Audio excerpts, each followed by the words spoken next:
Can you hear it? Oh yeah. Oh yeah. Love it. Loved it too. Yeah, I like that riff. We're actually working on like a modified version of it right now. Yeah, I like that. That's a good beat. Adding in some lyrics to it. Are you? That'd be dope. Yeah, it's gonna be good. Yeah, that'd be dope. All right, welcome back to another episode of On the Throne with Dick. And as always, big shout out to Senjin Boychuk. You know, find him on all the socials. Absolutely just crushing it right now, especially on YouTube. He's everywhere on YouTube. See him a bit on Instagram. Anyway, go give him a follow. Senjin Boychuk everywhere. And this week's guest, you know, the roughest hands around, Rough Iron. What's going on, everybody? What's going on, Dick? Oh, buddy, you know, just getting off work, hanging out, had a bite to eat, talked to the wife and kids. I knew I wanted to do a podcast tonight, wanted to record one, but I was like, yeah, who can I ask? And then I'm like, okay, let's ask Rough Iron. We're trying to get you on for a while here. And I literally asked you 15, 20 minutes ago. Yeah, literally. And you're like, yeah, I'm down, I'm in. And these are my favorite to do, you know, last minute. There's no rhyme or reason. It's not planned. Them are always the funnest. Oh, dude, they usually are. Fun. It's fun for me anyway. We've only had a couple happen like that, so and they've turned out to be really good ones. I mean, you picked a good day. Oh, where'd you go? Oh, we lost you. There he goes. I'm right here. I'm right here. Can you still hear me? Yeah. I just got a phone call, so I had to hit do not disturb. Yeah, I just did that. I told everybody, listen, I'm down a podcast. Leave me alone. Yeah, leave me alone. I'm trying to make some blue collar magic over here. Right. Well, you know, it's the 4th of July too here in the old United States. So I'm waiting for the boom to go off behind me here in Wyoming. So happy 4th of July. Happy Independence Day to you, sir. Yeah. It's been a fun day. Get a day off. We just had our. You guys just had Canada Day, didn't you? Yeah, we did. Yeah, I spent the Canada Day long weekend moving. Yeah. I seen your dilemmas. Yeah, no, it was really interesting. It was hectic, and we pulled some magic out of our ass. I don't know how that happened. It cost a little bit more money than I wanted it to, but we made some magic happen. It was interesting. You got it done. Yeah, and I'm having a little bit of a. So I'm at a little bit of a conundrum, I guess you would call it. My oldest daughter, she's 5, and I got to remember here. So my mind is like, okay, she'll be fine. She's very resilient, and the last time we moved, it took her almost 8 months or whatever it was to find a friend in the neighborhood because we moved in the winter time, and you know no one was outside. It was very cold. Right. And she didn't start school until that following September. So, or a year later, I guess I should say. So she's having a hard time right now. Why did we have to leave my friends? Why, why? I'm bored. But a lot of that, she's 5, and her first words all weekend were, "When's the Wi-Fi getting hooked up?" Yeah. Right? For her tablet and her Fire Stick. Oh, yeah. You know, so, I got a 7-year-old daughter, and I know. Yeah. She's the same way. We were on a road trip back from Florida, and she's like, "Can I use your tablet? It's dead. You killed it." Like, Yeah, it's dead. Look out the window. Yeah. So. Yeah. And I know that'll change. We do know some more people than we did in Calgary. We live in Edmonton now. We know a lot more people. There's some of our friends' kids actually live down the street that they're already friends with. And plus, when she goes back to school in September, she won't have no problems meeting friends. And I bought her a pool. Right. I bought her a pool. We just came from a really nice area in Calgary. I don't know. It had a private lake and stuff like that. This year is nowhere near that, but it's nice. Yeah. It has the potential to be nice, and our house is over twice the size it was before, and they both have their own room. So I got to chalk it up as a win. Oh yeah, I have to, but it's hard. It's hard right now. So you know, I got to remember I did it for the betterment of my family, and when she's having her sad days, she'll get over it, I hope. But it really tugged at my heartstrings. Yeah. They do. I got a whole gaggle of them. I got all boys though, except for my youngest. So and then they all got to work for me too. So that's Yeah. they're all How do you get screwed. all boys? How do you get boys? What's the secret to that? Man, I don't know. No idea. My first right out the gate in high school, I had twins. So, Wow. I Good for mean, you. well, shit. Yeah, it sucked. They're good kids. I got great boys, but you want to learn how to grow up fast? Have kids in high school. I don't recommend it. I'm just saying. Um, No, no, no. My wife and I have been together since high school, since the end of grade 11, beginning of grade 12, I believe it yeah. was. We freeballed it, but there were other things there that we had no idea about that were keeping us from having kids, which I think is kind of a good thing. Hold on, does this zoom out? No, it doesn't zoom. Whatever, we're good. No, stuck. Yeah, yeah, it's all good. But yeah, no, we freeballed it. We had a good time though. We had a good time and no kids. And then it took us 12 years to actually have kids. So Really, really. Yeah, like yeah. me, I have a whole bunch. My sister has two, and she had to try and try and try and try, and I could just look at them. So and Hey, there stop we touching are. your wife. Stop touching the wife. No. Yeah, it's like, oh my God, I mean, high school, I was like, oh Jesus, like you learn quick. You learn quick that like there's a lot of things more important than yourself when you have kids. So, Yeah. Oh yeah, absolutely. And you so say what, 3 of them work for you now? three of them work with me right now in the same company. The fourth one that is iron worker, he works for a different company. So I have four Look boys at that are iron that. workers right now. Iron worker in the runs in the blood. Yeah, and then I got one that just graduated high school, so he's probably going to come in. So Man, good for you. my Is it? Are you happy with that? Are you proud about that? Or yeah, so like I always kind of quote like Gary V, like Gary Vanderchuck, when he's like, college is a bad investment. Or, you get all this upside down debt, and then it takes how many years to pay it back, plus the interest, plus all the stuff. Now, like me, I went to school on a scholarship. I played hockey. I went to school on a hockey scholarship. good I for have a you. degree in fucking marine biology, but I'm an iron worker. So What position did you play? I started out as a goalie, and then I started playing center. So Goalies unite. Us fucking goalies are weirdos, eh? oh yeah, oh yeah. But so like I played in OHL actually for a while, and Really? then yeah, I played in the O for a while, and I'm talking. This is way back before what it is now. Like now, it's a direct link to the NHL. Between that and the WHL and all that. Like Yeah. I played over in London and all that because I lived right across the bridge from Windsor, so Yeah. we were right there, Kitchener, all over in there, and then when I started to age out, I got a scholarship to Michigan, so I was like, well, I'll go play there, and then Wow. but at the time they were just pumping out NHL prospects, and I was probably like a fourth line practice squad guy on their team. So I played for a couple of years, and I went and played like ECHL stuff, and I had kids. So I was like, all right, I'm trying to get my ass beat. I need to go to work. So What team did you play for? we're at in the In the ECH O. in the O. I played for London for a little bit for one one year, and then I went to Barrie and I played there, and that's when I came back over to the States and played on the state side. Yep. The Barrie Colts, eh? Hell yeah. Oh The yeah. London Knights and the Barrie Colts. I Shout didn't out play to at the London London very long. Knights, man. Shout out to the Yeah, they're London cool, Knights. man. They got a really good hockey program. You got like guys like Nazem Kadri and I Oh, believe dude, it was Mitch crazy. Marner. So are you a big hockey fan then? Oh yeah. Oh Who's your yeah. favorite team? Shit, we just got the number 1 draft pick. You figure it out. Oh shit, Chicago. Oh yeah. You're you're Yeah. you're a Blackhawks fan. I'm a Blackhawks fan living in the Detroit area.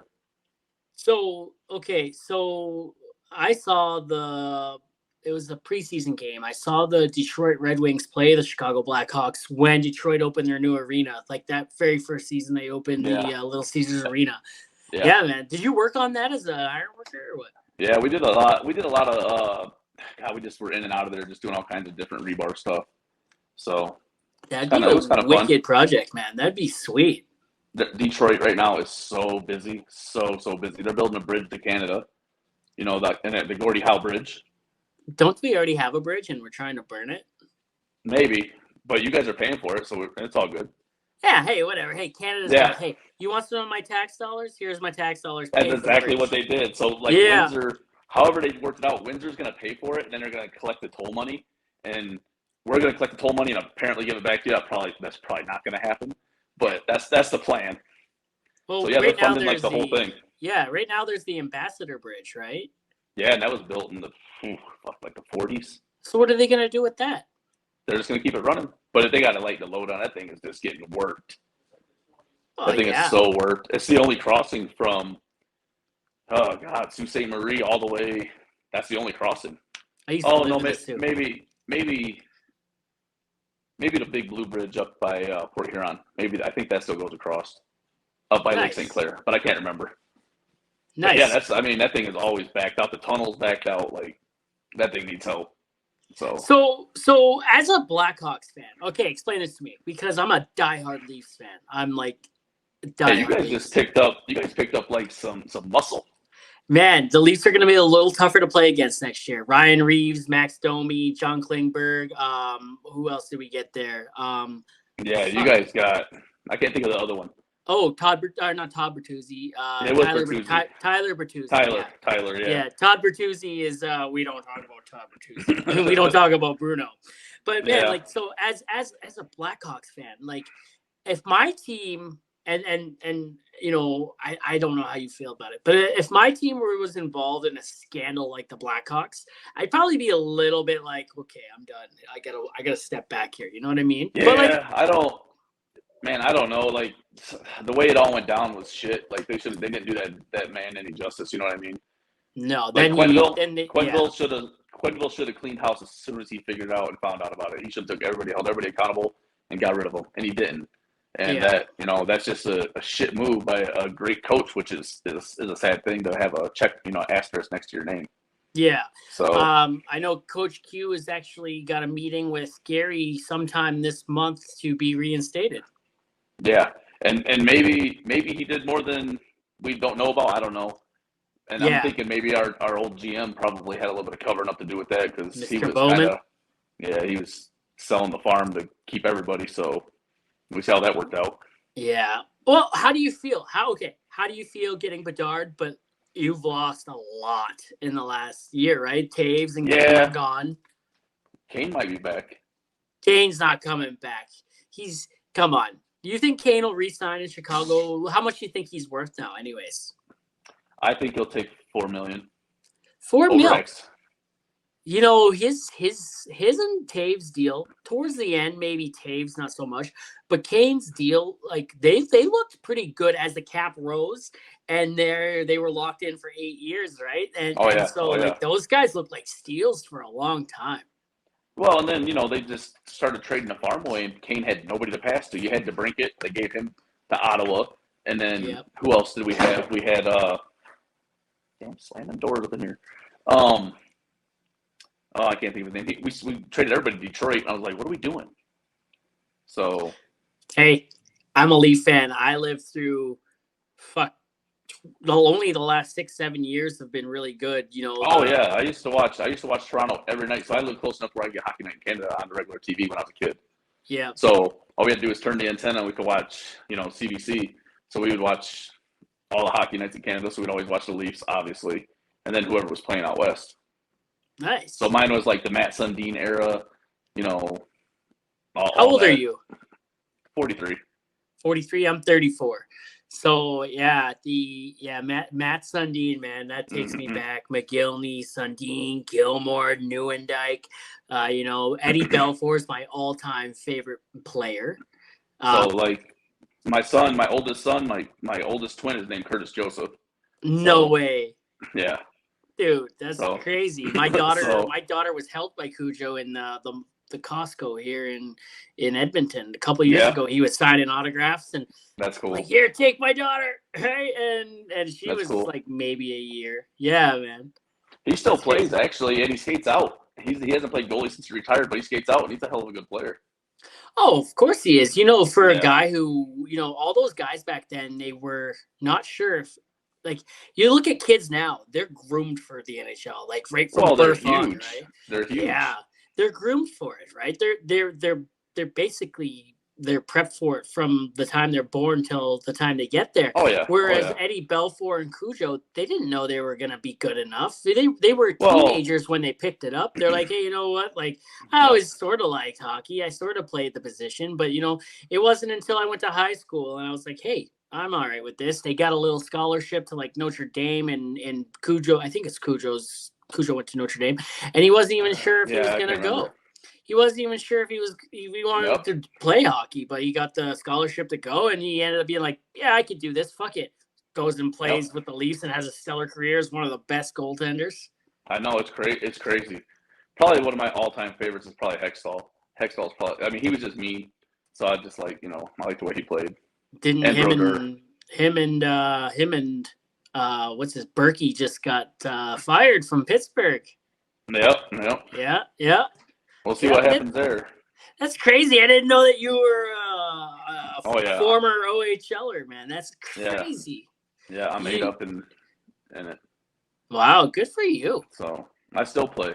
So Does it like hurt knowing sometimes that like, hey, I could have been making millions of dollars somewhere on an ice rink?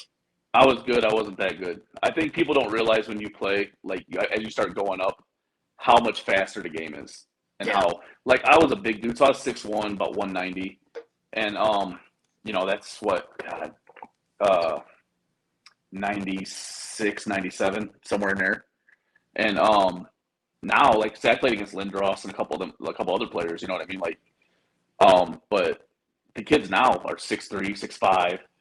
They're still 190, but they're lean muscle. They're not big muscle no more. Yeah. So I Yeah. was always, we were always groomed to be big muscle, and I would just beat your ass in the corner to death. And that was my, as I got bigger and bigger. And then, but now these kids are so fast. Like I play with a bunch of kids in this like elite like pickup league. I was like, I'm too fucking old for this, man. Like these Yeah, kids are yeah. fast, dude. I play good position hockey, but they're fast. See, So when I play out of the net, like I'm all over the place, right? I'm like, and I get in the corners and I'm not afraid to like hit, and I'm not afraid to get a little dirty. And yeah, I think I get a little bit of skill with the stick handling, but I come out and I don't like coming out because you got to take turns, you got to get off, right? And when you're goalie, you're on. You're just there, right? You get the yep. whole game. And they called me in high school. They called me the Mini Eagle. Eddie Belfour's alter or not alter, but the Mini Eagle. And I had my mask painted like Ed Belfour's. My dad painted Nice. I got my mask painted like Eddie Belfour's, and I had a Christian stick like Eddie Belfour, and I just wanted to be Eddie Belfour, right? And I Yep. was nowhere near as good as Eddie Belfour, but like, hey man, I tried hard. And nowadays, when I look at goalie, man, I can run out and I could just, I need to get off. I need to take a breather. I prefer Oh to yeah. be out now because I need to Yep. like, right? I'm catching my breath because I still play like I did when I was 15, and Yeah, I I have no can't. Yeah, I have no chill. Like I'm so competitive, but like Yeah. now I play D, and these damn guys leave me on an island all the time because they're like, "Oh, dude, you're like the best D in the league," and I'm like, "I'm also the oldest dude in the league. Like, I need a fucking breather, man." So, but it's I don't think if you're a competitive person, you're always gonna be competitive, Yeah. always. Yeah. I mean, like we have our ironworker competition coming up, which is in the second weekend of August. So like I'm starting to get ready for that and so we'll see. Which I do pretty good in Absolutely. that every year. I'm usually in the top 10. I'm always in the top 3 tying rods. So How long have you been doing iron work for? uh, this is my 21st or 22nd year. Wow. So Wow. I watched it, when I first started, harnesses were kind of optional. Kind of just, if you find one, put one on. If not, fuck it, whatever. Like that was the mentality back then. I grew up Yep. literally with the old guys, like the guys that really worked in the 60s, 70s, 80s. And them dudes were hard, man. I know we make a lot of jokes about these kids crying, but they wouldn't make it. No, fuck no, they wouldn't. Nope. No, And I we don't, barely made it. they get fucking mad at me and they're like, "Oh, you talk so much shit." Yeah, I do. Well, whatever. But the shit's true. It's not like I'm Yeah. making up any. And our comedies, it's very, very similar, like the stuff Yeah. that we do. And the shit's all true though. It's from all the years of experience of doing it. Like, just, I mean, obviously we use sounds to help with our stuff, but Yep. It's all, you know, based off of something that we've seen, heard, or seen. Like I've seen stuff that you've done that I usually, if I see you do something, I'm like, man, that's a smart ass idea. I'll wait a long, long, long time to redo it. Yeah. And then Yeah. but you know, because that's disrespectful. Like I feel like if I went and did like, okay, say like the one you just did with the clown emoji, opening up the safety man's phone, Yeah. that one's fucking brilliant. But if I turn around and do it, that fucks up the whole algorithm, and then it's gonna take away from your views, which ain't fair because you came up with it. Yeah. So I've waited a whole year to do it because I saw it somewhere else. see, right? that's what I'm saying. Like, yeah, I waited probably a little longer than a year, over a year to do it. Yeah. and you're probably like me. I have so many ideas. I forget so much stuff that I want to do. I write it down now. And I used to, and I need to start doing it again because I'm so far. I have 400 drafts. Yeah, I and don't have that many anymore. And I'm like, yeah, well, I've been just kind of burning through them because I've been traveling so much. I haven't had time. But yesterday I went and made a whole bunch. So I'm kind of waiting for the 4th of July to be over, and then I'm gonna start pumping them back out. But I did the old cheesy one that TikTok had today, where they did the 4th of July over it, and I swear it made me a black dude. And I was like, I mean, it's 4th of July, but I was like, okay, I mean, that's kind of funny. But so I just posted it. Screw it. Where I just moved, right? They're doing a whole bunch of construction on on the new street there. And like I'm off on days off, and I'm like, okay, I need to make some content, but there's nothing around here. So I look down the street, and I'm like, and no one's working that day. That's exactly what I do. Throw on my gear, go sit in the porta potty, and I made one. Yep. And I'm like, all right, I got to do this again. I made a couple like that, right? And I go to all these, Yeah. And dude, it was like, all right, cool. You know, when we've talked about this on this podcast before, where, you know, we're at our best when we're limited, right? And you know, if we have all the creative freedom and space that we want, we usually don't do shit with it. It's when you're limited and you gotta be quick about it, or you don't have enough time, or you know, you're restricted. Yeah. It's when you come out with your best stuff, right? And that's wild. That's like me too. I don't have drafts, but I've got over 1,500 to 2,000 sounds saved. Oh yeah, me too. And I've got hundreds of videos in the favorites that I gotta like. Sometimes they're not part of my niche, but it's the sound that I want, and it jogs your memory. That's what mine do. Yeah, I look at it, and I'm like, why did I like that sound? I'm like, that's why I liked it, and then I just blue collar it up. That's just, you know. So yeah, that's funny because I do the same thing. It's funny how that like works, you know. I talk to a lot of people too, like John Michael, Ricky, and the Boss, them guys. Like I asked, you know, me and him talk, and he does stuff like I've done stuff of his, he's done stuff of mine, like you know. But same thing, we all try to not do it when the other one's doing it because you know you got to try to respect the man's. At least I feel like you do. There's guys that straight. I've seen them take your shit. I've seen them take my shit, and like instantly, or they take it and steal the whole. They don't even care. They just post it right straight to the page, like that Craneaholics, I think his name is. Yeah. Fuck that guy. But yeah, he's taking mine, yours, everybody's stuff's on there. You report it, nothing happens. So. Like he actually uses your video without the watermark or anything. It's got the watermark and everything. He don't care. So at that point, here's how I feel about that. It's got the watermark. People see the watermark and they say, okay, well he's just reposting, he's shouting it out, right? Like if they'll see the watermark and they'll be like, hey, that's where I find that guy, right? So it's kind of giving me still exposure. I don't mind so much, but like who was it? Like Timberline, he's an operator. He reposted Timberlines. It's got like 5 million views. But so now this guy's he's probably getting up in there. Mine, he did the one where I was like the rain out one where it was like it's time and me and my son took off running through the hard hat. Yeah. You know, I got like 5 million views on that, but he took it and he's got a couple million. Like, you know, I don't like when guys get numbers off of other people. That it's one thing if you tag them or ask them or something like that. You know what I mean? But yeah. Well, I got an account out there right now on Instagram that's pretending to be me, and they're offshore. They work an offshore rig, and they're pretending to be me, and they got my picture and a bunch of my videos, but they're not gaining any traction with it. And reported they got my account blocked. They got the Dick Frost Instagram blocked, but I can see them on like my personal one and other people's personal stuff and other people's, you know. So yeah, just make another backup page or make a whole nother phone, and you can have one just to, you know, keep an eye on people. Yeah, honestly, I don't care. It's been over a year and he hasn't gained any traction. So it's really you got a big community too. So your community, I know it's like Dick, look. Like I think I tagged you on something in Facebook, And they're like, "Who's that? Your boyfriend?" I was like, "Obviously." Like, whatever, Yeah. like they get so bent out of shape about nothing. It was something I can't remember, something about oil. And they were Yeah. like, somebody said something to me about it, about saving the world or something. I was like, "Look, dude, quit driving then if you want to save the world." What do you want me to tell you? Yeah, So yeah. I really enjoy your content, right? Because like you said, it's similar, but it's a little different, right? At the same time, where I have a rig in the background a lot of the times, or a pump jack, and you got like rebar in the background, and you got the hard hat and stuff like that. And I love how you include your sons. One of your sons play the safety guy, or is that a completely different yeah, person? he's actually here with me. He's What's traveling up, with me. safety guy?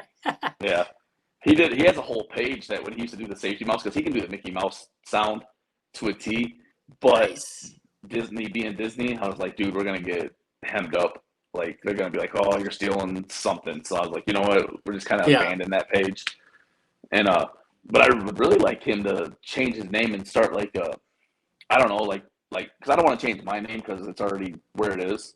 So I was like, but you're always in my videos, dude. Like the NHRA, the National Hot Rod Association, invited us out to races. That's And I cool. was like, hey, can I have a ticket for my son? He's the one that helps me with a lot of these videos that get a lot of views. And I just feel that, he helps me with it. That's a lot of work that goes into it. He should be rewarded as well. So we got to go hang out and do that, and I got a ton of footage for that I need to post up on Instagram here shortly. I got a lot of freaking stuff to do, Yeah. but it's been a good time, man. I mean, I work with all my boys. My twins, they're foreman now, so I barely see them. And then Wow. Devin, I think he's just going into the end of his first year, and as my other boys, they're going into their 8th year, I think already. So How does dad feel knowing that their son's traded in the blue collar hands for a white hat? I don't know, but see, blue collar or white hats here, we all work. I'm on my tools every day, even as a superintendent. There's no the rod patch. You don't have no walking around bosses. Oh So shit. Good for you. yeah, Good. yeah. There's no And none of that shit. None of the white hats. Nobody changes their hard hat color around here. It's hey, get the fuck to work, and that's what it is around here. for So there's a lot of that in some spots. I can't say that consultants don't work. They do a lot of the behind the scenes shit, and they do a lot like on the rigs and shit. They're the guys that are pulling their hair out, and they're the guys going to jail if something goes wrong. They're the guys that oh are yeah, organizing everything, right? And once in a while you'll actually see like I've seen a couple consultants actually like get in there and they're bored, right? They're like, you can tell they're bored, and they're like, I still got it, and I'm gonna show you I got it, right? And they yeah. give her, I can't remember his name. He's like an Albanian guy. He's a consultant. I can't say who he works for, but he's a consultant around Fox Creek area, and that guy gets in there quite a bit. Yeah. Well, I mean, a lot of them guys work the rigs, so they know what they're doing. Everybody Yep. don't realize that. Like, oh, you got this cushy job. A lot of them guys work their ass off to get that cushy job. So, Oh yeah. I mean, Oh like yeah. like me, I probably could not wear my tools, being a superintendent, but I enjoy it. Like, I enjoy working with my guys. I enjoy working with my kids. Everybody's like, "Oh, you're a fat dude." I'm like, I am a fat dude. I love it. Like, I blew my knee out in 2012 and I gained like a shit ton of weight. So, but my knee's fixed. I actually was almost like 300 pounds, so I'm going way back down now. But I tell everybody, I said, you want to come? I'll work you paycheck for paycheck. I promise you're going to quit before I quit. Yep. I'll drag your ass all over the place. Because one thing I got to do, I still got to carry the big ass around. Plus that bar I carry around. So you think I can't? Trust me. Yep. I get a lot of So, those comments about in the videos about how like, oh, you don't work hard, all you do is make videos all day, get to work.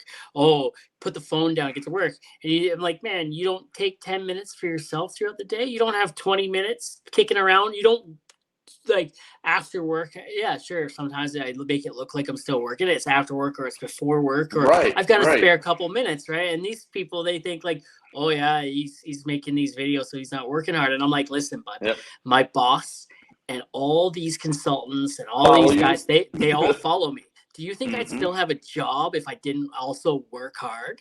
Right? Right, right. Right? Well, and they forget, like, especially you live basically on site. Yeah. So, like for me, I literally have, so at home, I have a spot that I grew up in. It's always under construction. It's a grain elevator factory, and there's a crane yard right behind it. That's what I do in 99% of my videos. I don't ever do them on my job sites just because I don't want the customer or whoever to be pissed off at me. But I'll go to the non-union job sites and make them all day long. What are you gonna do? Kick me off? I don't work there anyway. Yeah. So, and the same thing, like you said, you went down to use the shitter. I'll get on their machines. I won't run their machines because I don't want to mess up somebody's something. But if I just sit in the machine and take a video, you know, if they're unlocked, they're unlocked. If they're locked, I don't get in them. But yeah. Oh, And I I'll do make that quite a bit. a video. I'll make a video with a rig in the back when I'm on site. They allow it to happen. I'm being classy about it. I'm not talking about anything industry specific that's frowned upon, and I make sure to stay away from that stuff.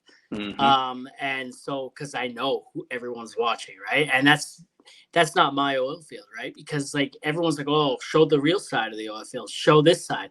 Like that maybe that's your side. I don't experience that because I stay away from that side of things, right? I don't see it. I don't need to see it. I don't go looking for it. I don't see it, right? Right. So basically I make videos on what I've seen, what I've heard, what I've done, what's been said to me, right? If you want to show that side, come on and make some content yourself. Come do that side for yourself. Yeah. Leave me the fuck out of it, but come and do it yourself.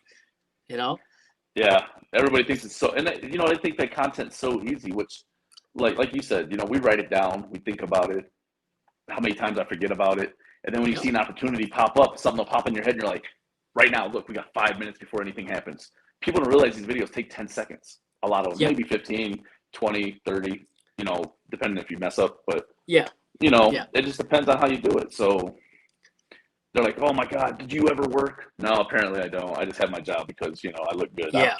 Of course. Yeah. So of course, man. My boss knows what I'm doing. He knows that. He knows. And then and there's days where he gets calls. Hey, if you're sending Dick Frost, tell him the phone stays away. Hey, if you're sending Dick Frost, tell him no videos on site today. And it's like, okay, cool. Now, having said that, I will make one in the truck if I have to. I'll be like, okay, I'm in the truck, right? But there's also times where, I'm driving down the highway and I see, I carry my hard hat and my gear with me everywhere I go now because I'm driving down the highway and I see like a pump jack or something. And I'm like, I got an idea for a video. I stop, I pull over and I make it, right? And that's my time. That's also my time, right? And, I've also stayed clean shaven for the most part a lot of the time because I know I get comments. Sometimes I'll leave it go for a bit because I'll get comments be like, you don't work in the oil field. You're not clean shaven. Oh, you're not clean shaven. Well, yeah, I guess I don't get days off, right? And right. And right now I'm working road construction. So you're right. I don't have to be clean shaven here. So. Yeah, well, some men grow hair a little faster than other men too. So they don't realize that part. Yeah. Well, like that's like that video I did with me sitting with my hands behind the back with the cop. Like you're gonna have a felony. I went to Florida on vacation and I took my hard hat and glasses and one pair of just work clothes. And the cop was cool. He held my phone for me. He's like, "You want to do what?" And I was like, "Dude, I said I'd really like you to like put your handcuffs on." He's like, "I can't be in a video, bro. Like per our policy." I'm like, "Fuck." But I was like, "Bro, just hold my stuff and I'll sit in front of your car." He's like, "Yeah, whatever." So he was super cool about it, man. But just like you said, the opportunity. I seen that, and I was filming on the site that I had no idea what was going on there. So and that cop just pulled up and he was doing something totally off the wall, nothing to do with me. And I was like, "Hey man," and just kind of got to shoot the shit with him. And I was like, "You turn the lights on and stuff?" He's like, "Yeah, I can do that." And I was like, "Heck yeah, dude, that's sweet." Yeah, so it was cool, man.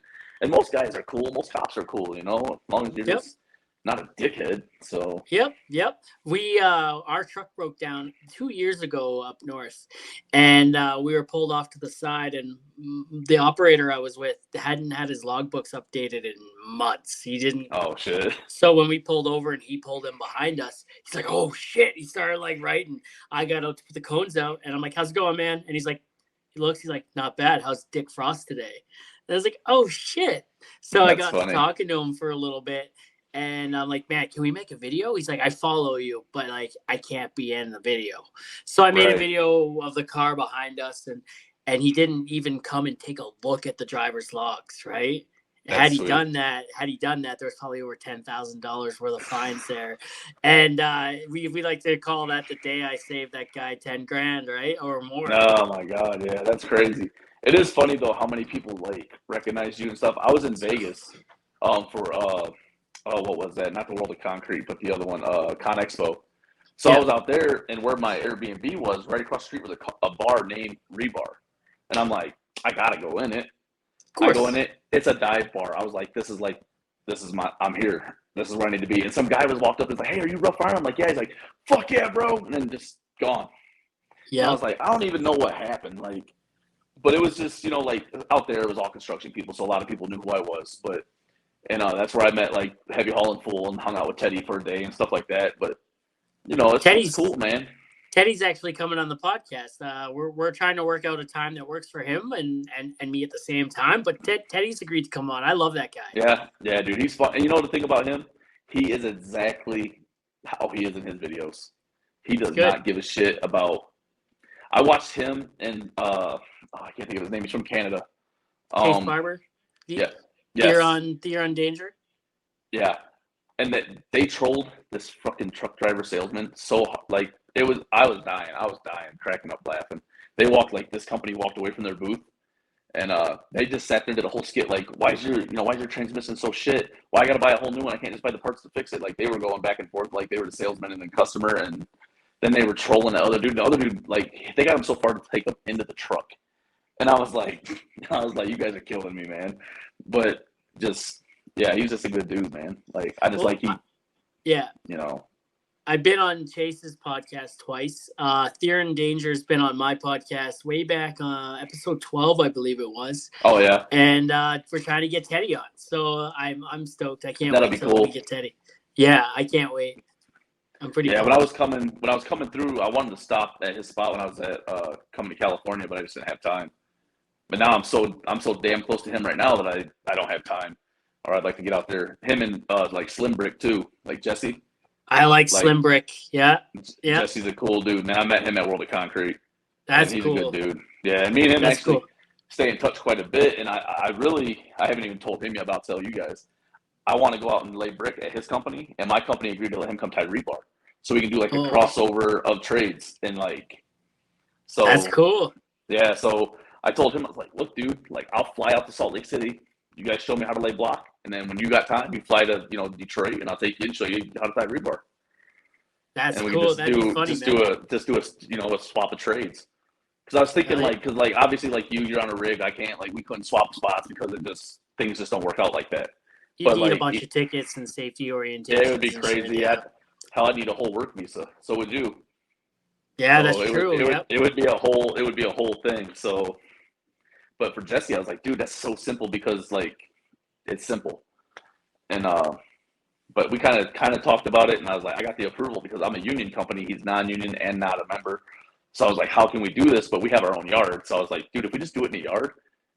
And my boss was like, yeah, if we do it in the yard, man, that's cool. As long as it's not like a real job and we get, we don't need people breathing down our neck. So it So could work, and here's how it would work. I could easily put my coveralls and a hard hat in a bag and check it. Right? They wouldn't probably say anything, and if that would be too much heat, I could always just buy a blue hard hat when I get there. Right? oh yeah, no, I mean for you to come down, it would be super easy because Oh yeah, you're not actually working or receiving money. You know yeah. what I mean? So yeah, and it's funny because I actually have a blue Dick Frost jumpsuit that I just acquired. Ooh, So I was damn. like, so I might just steal one of your whole ass videos then shortly. Oh shit. And Yep, I that, might man, I should find something to do with rebar and like how do I tie this? And I like just tie it with like have your hands all shoelace or tied something. up, all tied together and shit. Yeah, it's like, am I doing it right? That are just like gnawing the bar like a retard, like just insinuate that we're stupid as shit. That's funny. But I was working at a mill and they gave me a blue jumpsuit and I'm like, ain't no way. And they're like, you got to give this back when you're done. I'm like, ain't no way. And they're Nope. like, my son's like, why do you want that? I was like, look. So I showed him one of your videos and he's like, I was like, I'm 100% copying this dude's video. Like I'm gonna do a whole thing. I'm gonna be like Chip Frost. Like I'm just gonna knock off the name and everything on my video and just put it, post it on my page, but send it to you, and that way you can do edit and do all the stuff. Because I was like, I knew we were going to talk on this podcast because hell, we've been trying to line this up for a minute. Oh And I was yeah. like, when I talked to him, I was like, I got to tell him about that damn blue jumpsuit because I 100% am doing something in it. I don't know what. I'll find one of your videos that's like sort of something simple that has like a whole body view with that freaking thing on there, and I'll go get a blue hard hat and do it. And Oh hell yeah. And dude, it's not hard to find a rig in California or anywhere else. Man, honestly, dude, there's a are you refinery right next to my house. I'll go right outside your fence and do it. I don't care. exactly how often do you get down to Texas? Never. Never. They're Okay, they're a very non-union, non-friendly union state. So yeah, I get it. I understand. yep, they're very non-friendly to the union. So, So hold on. First of all, where can people find you on the socials, just in case anyone doesn't know?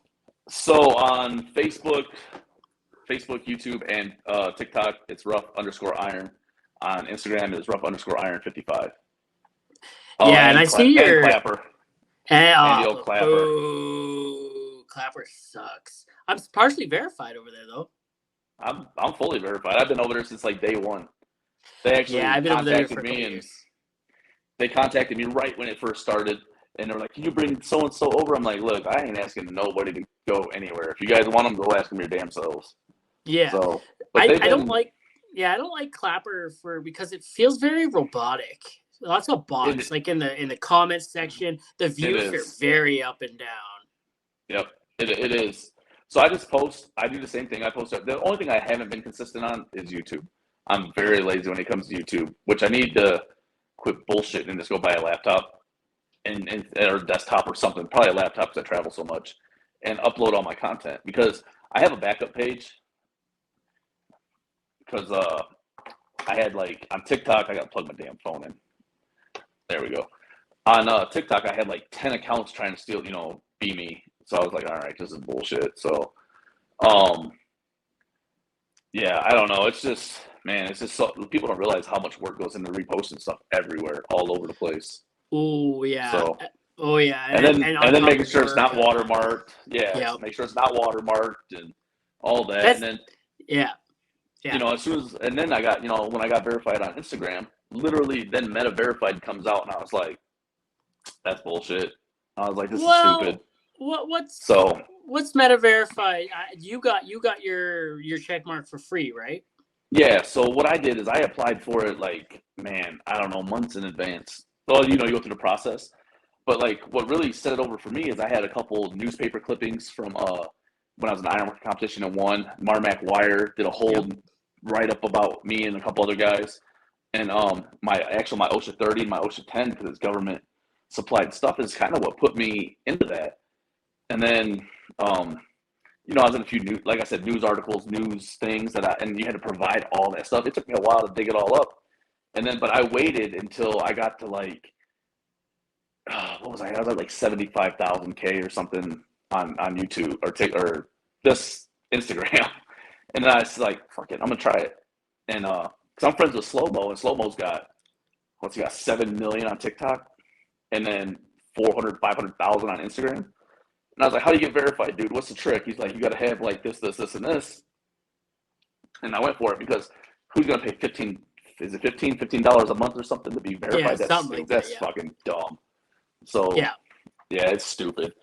Like, but you know how you can tell, which Greg Grunge is the one who told me, or not told me, but I watched his video. If you want to know if somebody's Meta Verified, tell them to change their profile. They can't change it. If they change it, they got to repay for it. Whoa! So I don't know if you know who Big Bad Daddy Official is. I don't think so. He's a guy that goes in like his Speedo and on like roller skates, and he's the king of pickup lines. And he was on the podcast here a few episodes ago, and solid dude. He's verified over there pretty much everywhere.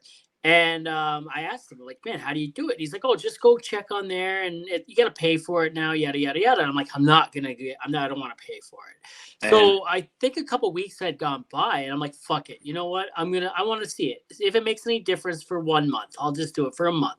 So I did it. I got approved for it and all that. I'm sitting there waiting, and like it says within 48 hours. I'm like, okay, cool. So nothing within like 3 days. So I go back. I'm like, man, how long did it take? He's like, oh, dude, it was instant.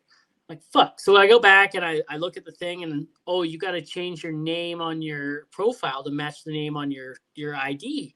So it wanted me to put my actual name on there. And I'm like, yeah, that's not happening. It's not worth it. And he's Yeah, like, man, fuck that. he's like, man, it's actually worth it. He's like, dude, I did not have this many followers until I got the blue check mark. It got me more exposure and more people followed, more views. And I'm like, dude, I don't care. If my video does good, it does good. If it doesn't, I move on and I make another one. I'm not a numbers person, but I kind of, everybody watches their numbers. Yeah. But if you like to follow my stuff, follow my stuff. If you don't, then you don't. Whatever. And if you don't Yeah. like me, fuck you. But I don't think much has changed with my. We all have videos that blow up. Yeah. And then we all have videos that are shit. I mean, and it is what. And usually we think they're great and they're shit, and everybody's like, or the algorithm just doesn't push it. So. Or the algorithm doesn't push it. And if the algorithm doesn't push it, sometimes there's a delayed explosion. We all want it to happen right now. Oh yeah. Right. But sometimes it doesn't happen for weeks, right? And with TikTok now, the SEO, sometimes your video could not blow up for a whole year, right? It's just like YouTube. YouTube, your shit videos, they'll take off later on. Yep. I've had plenty of shorts that have taken off, which I really need to catch up on shorts because I've got months of shorts to post. Yeah. But, so I started my backup page, I don't know, back when all the people were copying my stuff. But I think I want to change it from just being like rough iron. I think I'd name it not rough iron or something. But I think I'm going to change it to a different name. I'm just not going to say it because I don't want somebody to copy it yet. But I think I'm going to do it to follow my travels, like what I do when I'm not at work. Like say I'm here in Cheyenne, Wyoming right now. What's good to eat out here? Somebody tell me. And then I can go do like a food review on some food or a venue or something, just something other than always just making funny content and or asshole-ish content, if you will. And but what life's like behind like the character of. Yeah, I don't know if you follow my main TikTok page, just TickFrost89.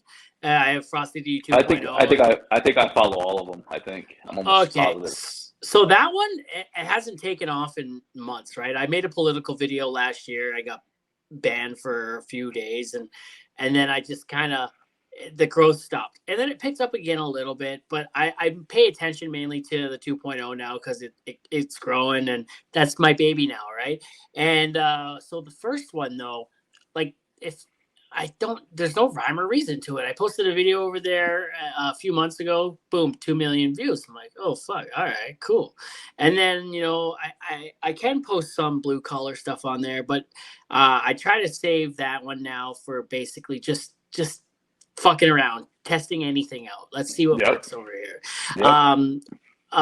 What seems to be working now on my 2.0, which is basically my main now, is that I'm at work, I make at work content, and then I go home and I also have slid into my family time in there, right? Where it's like, hey, my wife, when I'm looking at my wife and it's like, damn, she looks good doing this and that and this. And then I got her to pull my shirt toward her a little bit in a video. And it looked fire. I love that.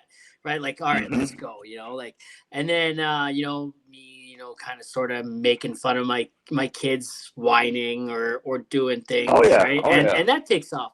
So people are tuning in for at work me and at home me. So I love that.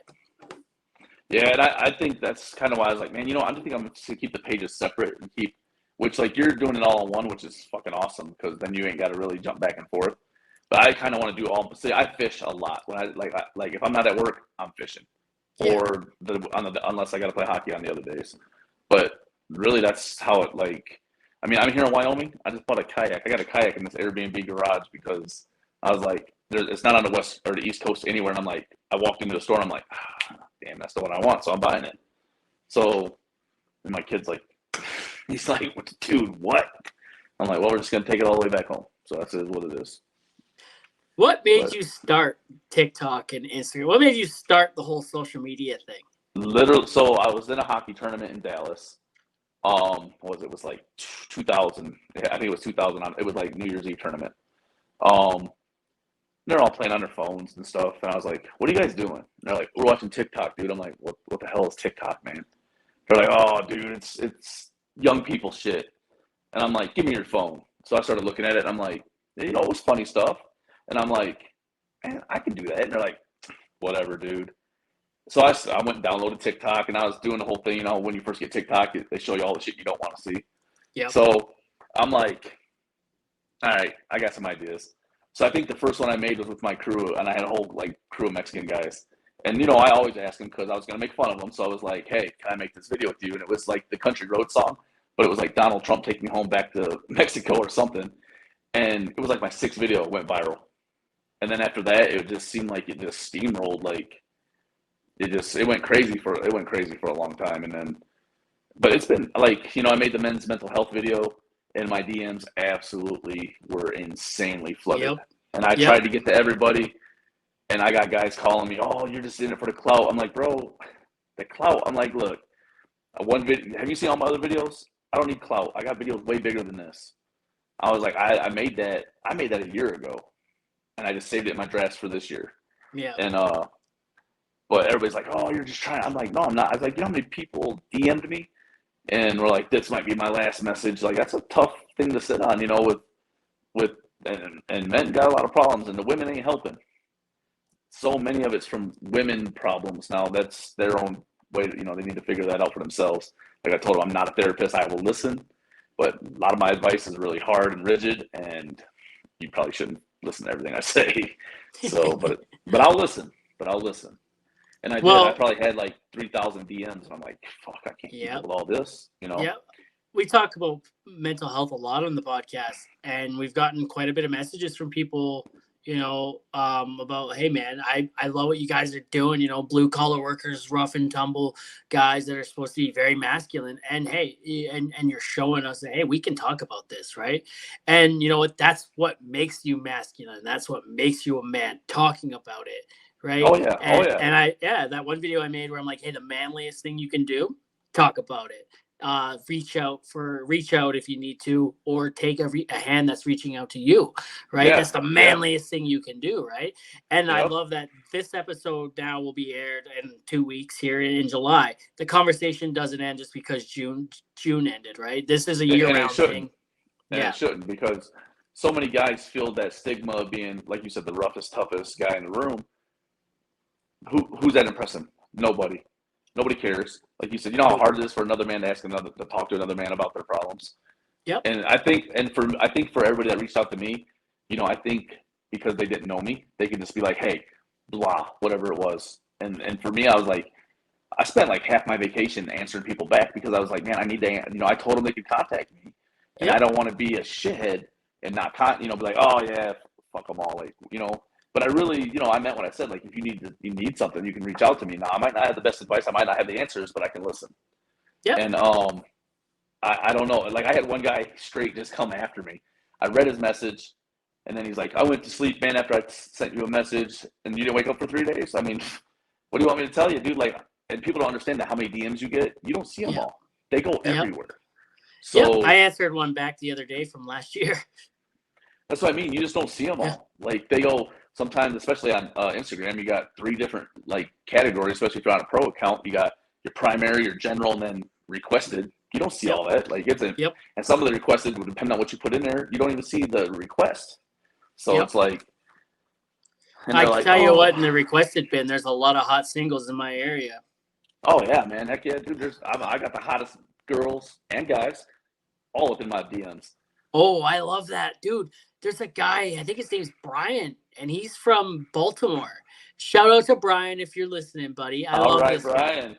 Yeah, he sends me pictures of him topless in the shower all the time, and he's giving me a thumbs up. Dude's got a nice beard, right? And I think his name is like Bear, or like Big Bear Brian or something like that. He's a bear, but he's married. He's married, and they sent me pictures of them together. They're like, hey, this is my husband, yada, yada, yada. And it's like, cool, man.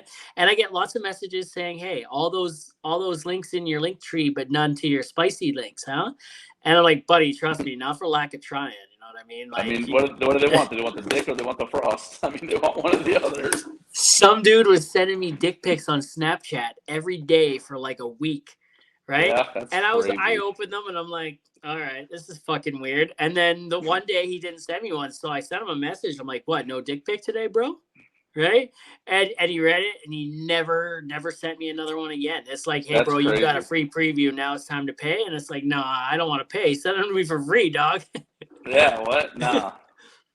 Oh man, that's fucking hilarious. We should get a bunch of guys together and do our requested bin.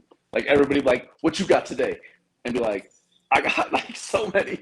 Like get We everybody should. like me, you, Tsunami, everybody. Get everybody together. Be like, what do you I got? Just do a compilation back and forth.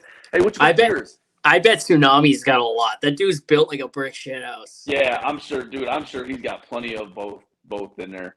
Yeah. I get all the guys chasing the fat dudes.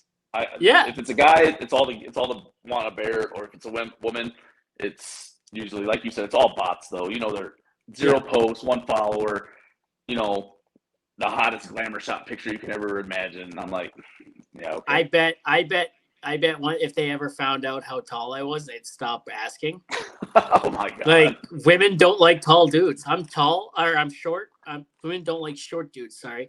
I'm tall in my mind, I guess. I'm short as fuck and I'm bald and I got a lazy eye. The market is bare for this guy, right? I got my wife. I snagged my wife before. I'm taller than her, so that's a win.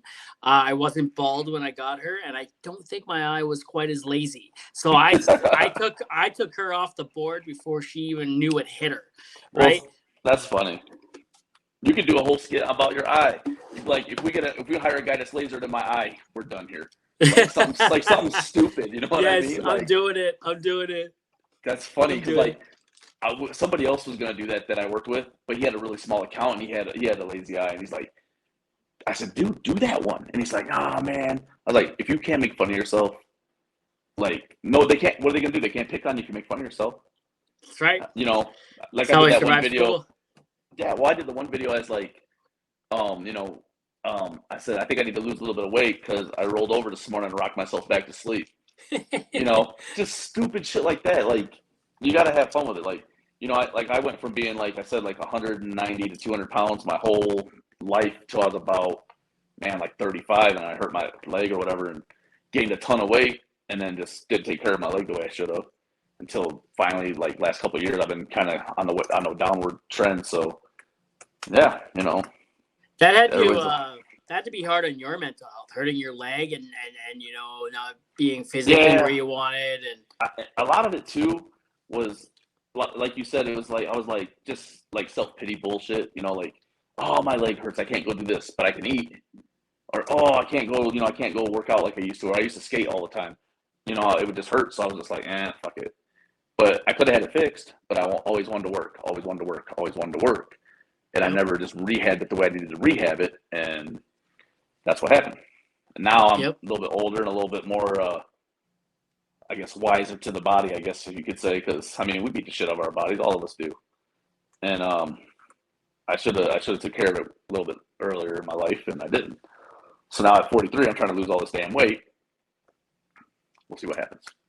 There's a good quote that I keep seeing pop up on my Facebook. It's like if you don't take care of your mental health now, your mental health will take care of you later.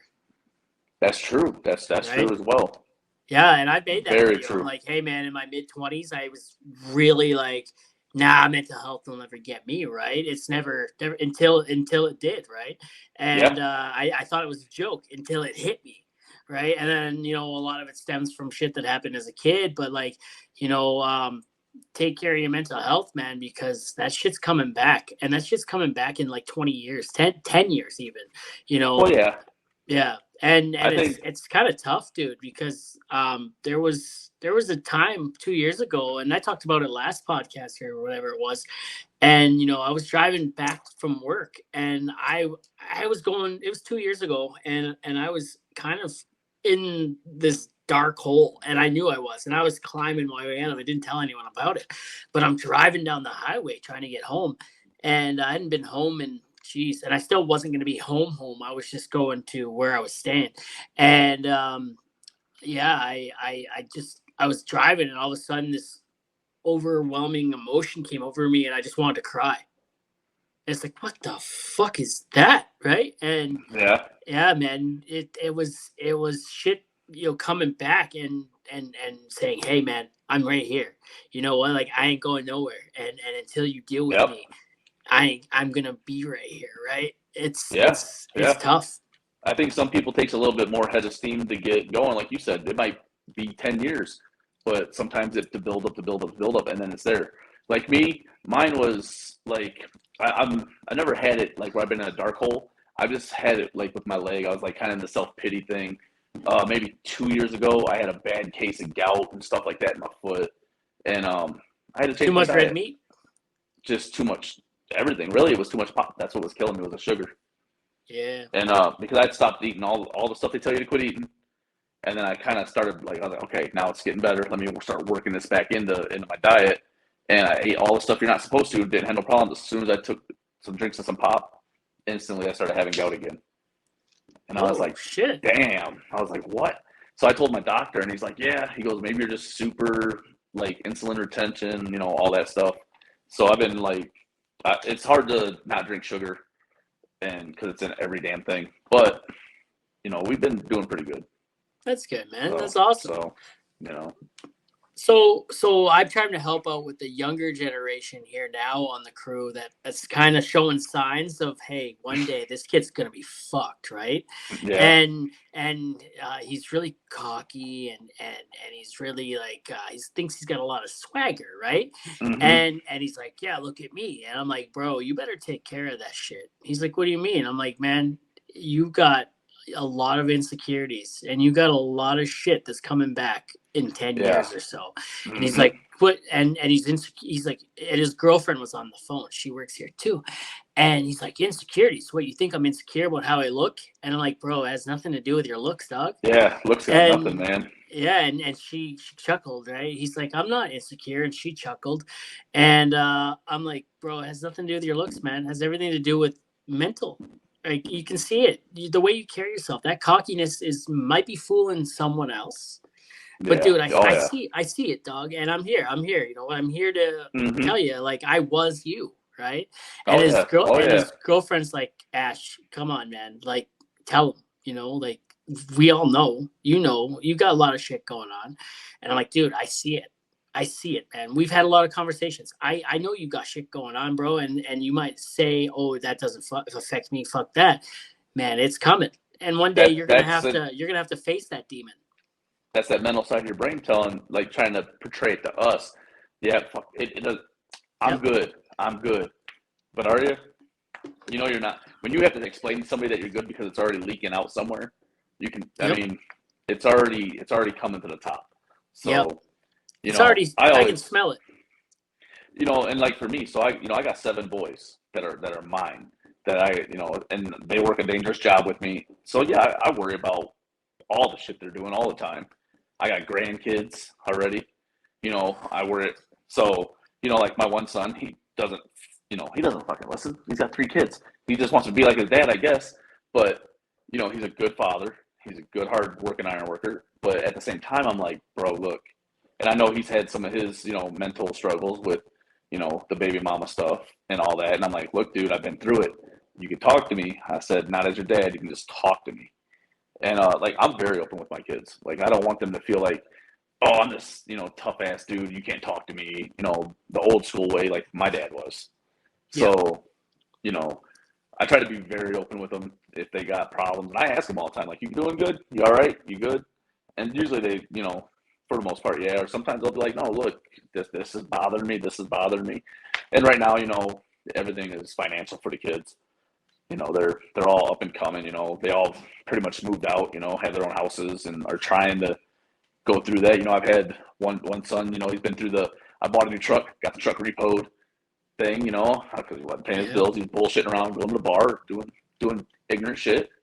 And I was like, look, dude, we've all been there. We've all been there where we had a little bit of money, spent it, and then get it back. So like we've all been there. Yep. So It's a hard you lesson to know, learn, and it's not easy. It's not an easy lesson, that's for sure. no, nope. I've been like like I said, I grew up in predominantly basically the hood, you know, and my mom and dad, we always had enough, but we never had everything that like here you go kids. It was like you want to go work for it, go get some money and work for it. Yep. So it was always that type of mentality with my old man. So We and I'm moved around a grateful. lot. Yeah, So do we we. moved So do we. around a lot because we moved from Hamilton. I'm from Hamilton, by the way, close Okay. by. All right. Where it's only Oh yeah. 4 hours away from you. Yeah, it's not far at all. Originally, I'm out west now, but I'm from Hamilton originally, so we moved up north for what bit of the Sault Ste. Marie, and another OHL team. What up, Sioux Yep. Greyhounds? Yep. The team Gretzky put on the map, and then Yeah. we we moved back to Hamilton, and we just moved around so much. Right, we didn't have my dad didn't have money. We were on welfare for quite a while, and Hmm. then I think I was 11 when my dad answered an ad in the paper for $10 an hour or whatever it was. And that changed his life. That changed all our lives. It was for a metal roofing company. The guy that he was working with didn't have his license. He was an alcoholic. He needed my dad to work for him and drive him around. My dad worked for him for like a year or so, a year or two maybe. And then my dad started his own business. Oh, And my dad nice. was self-made just like that, right? Nice. But Hell yeah. yeah, and then my sisters only know my dad with the guy with money, right? So like my dad, for me, I watched my dad struggle You watched the and blow whatnot. up come. I Yeah. watched the blow up, but with that came mental health, right? And the mental health Hmm. was always there, but like I watched it get worse and worse and worse over the years, and everyone around him suffered because of it. And my dad was also bipolar, so when he got that money, he was riding a high. I got all the money, yeah, and then he'd blow it, and then he would sink. He'd ride a low because he's Yeah. broke, Yeah. right? And that was interesting. He took me to work with him. He taught me the value of the dollar, what it takes to earn it. I had to buy my own shit, which was great. I really loved that. I learned what roofing was and how I fucking hated it. I never Yeah. wanted to do that. Hell yeah. I Like hate like you roofing. like you said about harnesses, they were optional. They were there. You could wear them if you wanted. Towards the end, you had to. But Yep. so I watched all that shit happen, and yeah, it was interesting, man, and just coming from nothing to hey, suddenly we have this house and I have all my shit, anything that I could ever want in Yeah. it, right, in my Hmm. room, right? And my sisters have only ever known had up until that point had only ever known that life, right? So they were Right. spoiled. My dad sent a message one time and got them yo-yos for Christmas, and they're like, "What? That's it?" Right? I got a bag of chips and a basketball one year, and I was like, "Fuck yeah, man!" It's not about. And my Right. dad brings this up, brought this up a lot when we were talking. Um, I said to him when my dad's like, "Sorry, all I could get you was this, a bag of chips and a basketball." I'm like, "It's not about what's under the tree; it's about who's under the tree, right?" Hmm. And that's being family. Family's always been a big part of sort of who I am and why I do Yeah. what I do. So, yeah, they even dating back that far. Yeah. That's kind of how it was for us. I was born on the West Coast. I was born in Oregon. And my dad owned, he worked for his father, which is funny. He owned a roofing company. And they did the hot tar roofing down in like California area. Oh And then yeah, my dad somehow he acquired a bunch of asphalt equipment and he just started an asphalt business. And we traveled all over the country doing asphalt and wound up back in Toledo where they were from. And then he wound up becoming a union boiler maker. And he had a tree business on the side.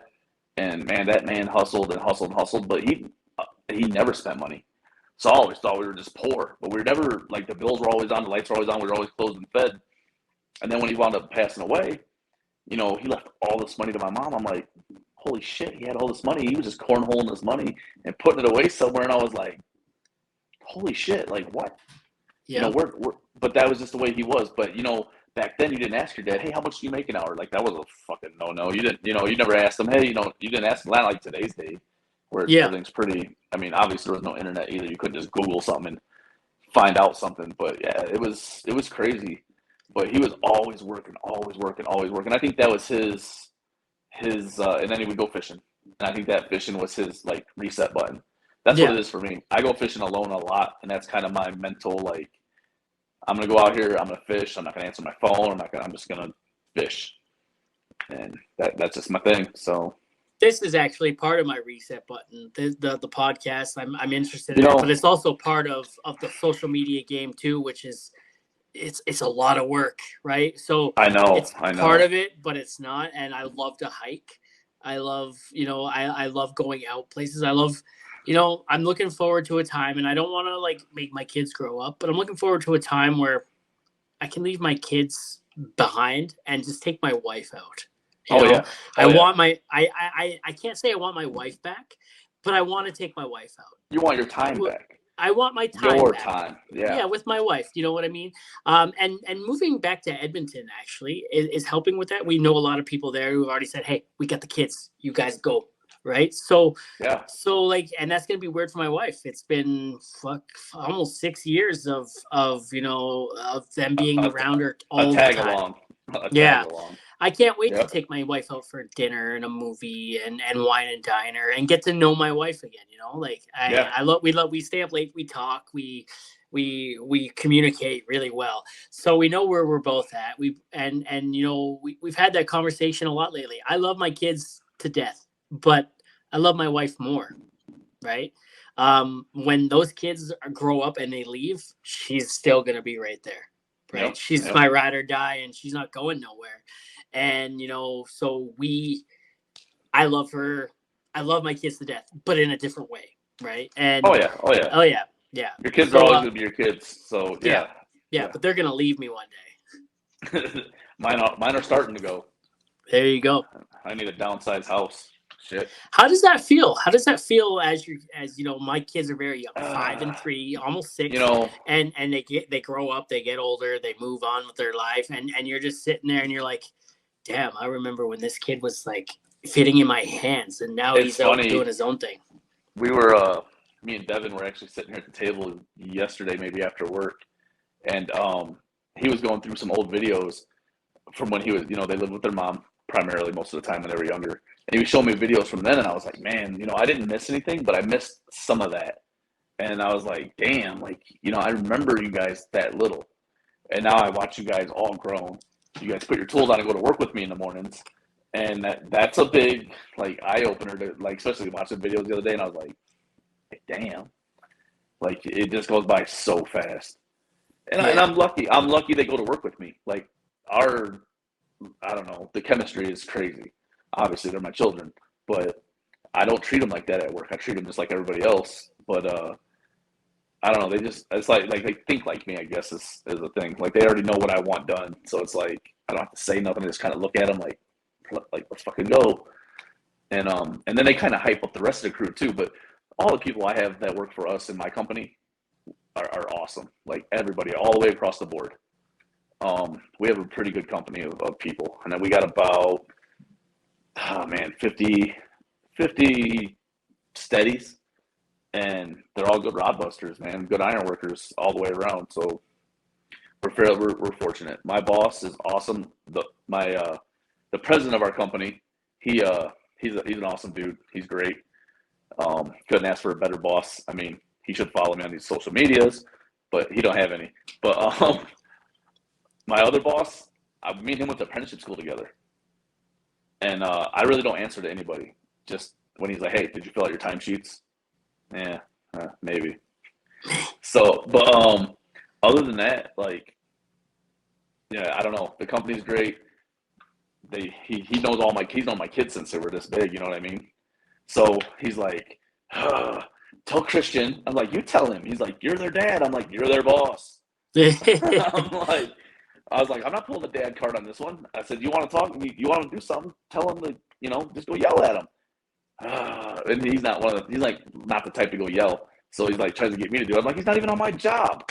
He's like, well, just call him. I'm like, you go do it. So that's kind of funny, the dynamic too, because Joe's a really good dude. He's one of my best friends, and he calls me about my own kids, and I'm like, go handle it. Like, yeah, I'm their dad. They don't live with me. It's not we're all going home together. I was like, they have their own house. Call them yourself. My kids are here so much with my wife. They're sort of like the crew mascot, right? Everyone sees them and they're like, hi, hi. And when they're driving by or driving through our site, they're like, hey. And whoever's they see, they call out their name, and everyone's like, oh, there's Dick's kids. The Frostlings are here, right? And That's awesome. and yeah, and man, they come into the hotels or wherever we're at, and they see my boss, and my boss, I've known this guy for 8 years now, right? So before I had kids, and he was actually the first person I told about my youngest daughter. Yeah. You know, and we were actually in this town we're working in right now, and I told him my wife No is doubt. That's pregnant. awesome. We're at the hotel down the street, and he comes outside in the morning for the safety meeting. He's like, "Hey, man, why do you look like you've seen a ghost?" And I'm like, "She's pregnant, bro." And he's like, "Congratulations, dude." I'm like, "Fuck, man, I'm pumped." That's And sweet. yeah, so he sees her now, and as she sees him, she absolutely loves him. She runs up, "Can I have a hug? Can I have a hug?" Right? And the other day, last week, actually, he's the one that had to be like, "Hey, where's my hug?" Right? And so like he gave her a hug, and dude, it's really cool to see. It's really cool to see, you know, the It evolution of is. things. He knew me when I was a young guy. We talked about this a few episodes ago on the Father's Day episode, actually, like what it was like going from being one of the younger guys on the crew with no kids, having the older guys kind of mentor me, to now like me being one of the older guys with kids. I And know. you know, yeah, yeah, it's Yeah. insane, man. It's insane now the evolution of the worker comes, man. You know, I hear this quote all the time on TikTok, and I repeat it all the time. I repeat it to young guys everywhere. I'm like, hey, spend your 20s becoming a monster. And when you get to your 30s, learn how to tame that monster, That's right? right. Just become So a true. beast. Yeah, dude. And I So felt true. it. I felt it coming to my own in my 20s. I was probably just as hard. I'm a harder worker now, I think, but I was a really hard worker, but I was everywhere. I was rambunctious, right? I But was yeah, you becoming were that all over. monster. Yeah, I was becoming that monster, no rhyme or reason. And I had to Right. tame that monster. I had to put a leash on that monster and be like, hey, you can be rambunctious, but like focus at the same time. Focus that energy. Don't be all over the damn place with it, right? Yep. Right. Yep. And yeah, Yeah. There's a few. I tell guys like this too. I said your reputation's made in your first couple of years. You don't want to walk on a job site and they're like, "Hey, so and so's here," and everybody goes, ah. Like, I'm telling you. I said you want to walk in a room, you don't even gotta say hi to anybody because they all know who the fuck you are. So when that's right. like me, when I walk into my union hall, I don't gotta say who I am. These guys all know who I am. Yep. Um, and I don't brag about none of that. Like, I go and win all these ironworker tournaments. What's that gonna do? That just means I'm good at what I do. Who you think a bricklayer's impressed that I can tie rebar fast? They don't give a fuck. I mean, you think an electrician thinks that, I mean, I'm probably faster than with a pair of clients, but that doesn't, I mean, electricians are fast anyway, so let's slow that down a minute. But, Whoa, whoa, whoa, whoa! What are they slow? Are they slow like mentally or slow at their no, job? electricians are super smart. They just ain't moving nowhere fast. I gotta give them that. Their apprenticeship is they do a lot crazier math than we do and gotta deal with like ohms. I don't even know what the hell an ohm is. Um, but stuff like that. I like to rag on the electricians, even though a lot of them are my best friends, but you Yeah, gotta I keep like that to banter rag back on and forth. welders and safety hands. I do safety a lot, but Yeah, like, God, I just did the standing around one. I just did that one, but I actually did the voice myself, and God, I did one on the so a few, God, what was it, maybe the 80s, early 90s, an electrician burnt down the Fox Hill Mall in California. I guess it was like an iconic mall just outside of Compton, and rumor has it that he was like in the trailer asleep while his apprentices like caught the mall on fire. So I didn't do this. I didn't do any of this. And they charged the dude with it and like took his contractor's license away and stuff. So I'm sure in the electrician community, a lot of people probably know about it. So of course I'm gonna make a joke about it and I'm gonna post it. I just put like fire green screen in the back but stuff like that, just poking fun at each other. I'm gonna do one about ironworkers. I got a giant bolt off a bridge, and I'm gonna do an ironworkers final exam with just a bolt and fuck it all up. Righty tighty, lefty loosey, righty tighty, like something stupid to make it look like I'm sweating profusely because I can't figure it out, and yep, yep. just dumb shit. But same thing with I work with primarily carpenters all the time and cement finishers, and I have banter back and forth with them, like Concrete Diva on Instagram. She is, she's a concrete salesperson, but she hates when you call it cement. So every now and then I'll throw a cement joke out there, and she gets all bent out of shape, like you're a dick, and I'm like, I it should is get what it her is. on. I should get her on and see how much I could piss her off. Oh yeah, yeah. Tell her I said it. It's funny because she knows. Like I literally I'll make a post and people will tag her in it because they know that she hates it. I think she has it on her thing where it says it's concrete, not cement, or something like on her face on her TikTok profile, maybe. I can't remember, but yeah, she's pretty funny. So I love that video you made. I think it was last year. I got some famous friends that live down the street. And oh yeah. dude, I had no idea you even knew I existed, I think, until you Oh made that bro. video, right? I followed you for a while. And then you made that video and I was like, holy shit, Rough Iron knows me? Fuck yeah. Dude, I try to, I think people also think too that like when like guys like us, I mean like, I'm getting up there, you're fucking shooting up there. And I think they forget that we're just normal people. Like we're not Yeah. celebrities. We're not celebrities. No. You see, I still go to work every day. I'm not a celebrity. I say that all the time. People are like, "Oh, the TikTok celebrity." Oh, I'm definitely not a celebrity, bro. I gotta put my boots on one foot at a time every damn day. First of all, TikTok don't pay no money anyway. Not in Canada. We don't make Facebook no does. money. Yep, Facebook pays does. decent. Facebook pays pays. decent. I paid my So, bills on Facebook the last few months, like last 4 or 5 months now. I just bought a boat. Off Facebook money? Yeah. Shut up. What kind of boat did you buy? Well, I bought that kayak and then I bought another one, a 16-foot. Good for you, man. What the hell is it? It's a tracker. I can't remember the number, TR16 or whatever the hell it is. Good for you. But I literally, so I always your content paying off, right? That's your time paying off. I know people don't realize how much time goes into it, but and like so for instance, I want to start a podcast. I just don't really know how to go about doing it, which I'll have to holler at you about that. We'll work that out. Didn't you send me a message the other day? Maybe a week ago. It might have been before you were moving. It might have been before you were moving, but I think we were just talking about your podcast though. Oh, okay. I can't remember, but I've been like I got the idea, the name, and all the shit I want to do because like look, all the same people that you interview are the same people I'm gonna interview. Yeah. And do we got the same like social media circle, so yeah, it'll just be fun to make the rounds and all that. So, and I've been thinking about it forever. Yeah. So, yeah, my crowd that listens to this would be your crowd too, but except for you have more people. So like, what people might learn on mine, they might not know on yours. You could go about it differently, ask different format of a podcast. Actually, I just shoot shit and have a good time. You know what I mean? Yeah. I mean, mine would be similar. And I would probably do, look up. I mean, obviously we all know a lot about each other. We see each other's content. And then there's always the personal part that people don't know about. Like the OHL. Well, yeah, then people want to explore that stuff, like go looking into stuff and seeing what's this guy really like outside of work? Does he like to golf? Does he like to, go shooting? Does he like to fish? What's he like to do?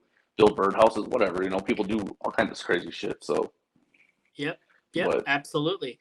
I bet you have a flat acid in your apartment somewhere or whatever, and you like to eat people. I bet, don't you? Yeah, like what do you really do? So, what do you really do? What do you really do? Who is that guy? Yeah. Man, honestly, and dude, I'll tell you anything you want about podcasting. This program here that I use is probably by far the best one so far, and I've had a previous experience with it too, so like it helps.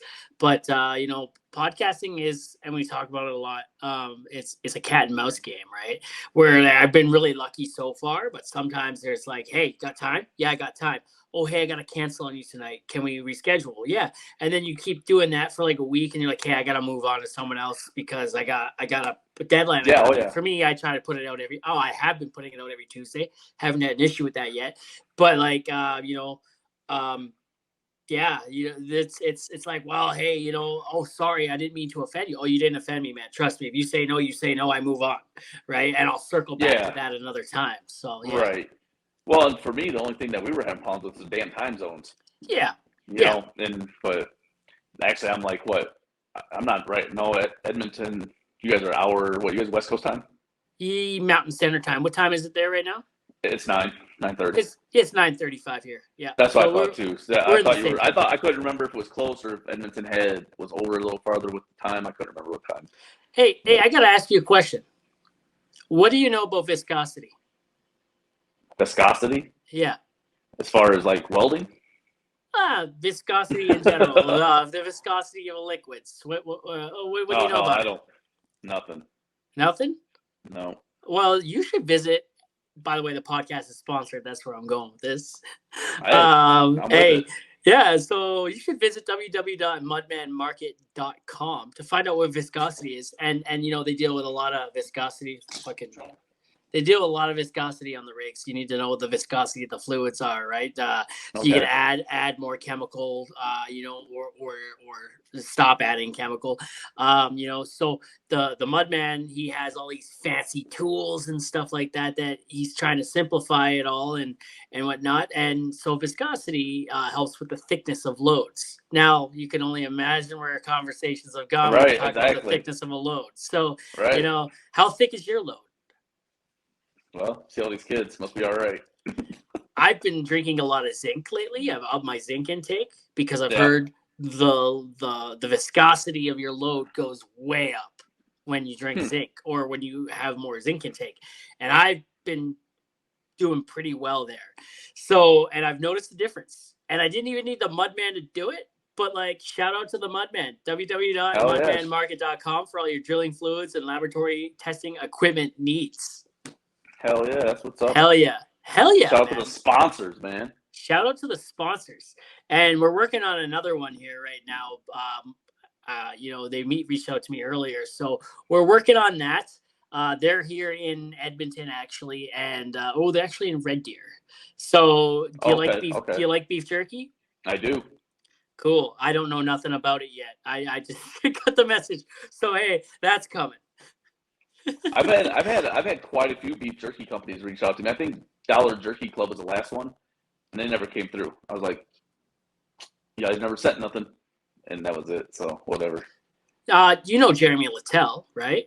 Oh yeah, Yeah, he's got a kick kick ass. ass. Yeah, kick Oh ass. yeah, I don't. Me and Jeremy are friends. I know Jeremy pretty Yeah, well. I was actually going to go ice fishing with Jeremy.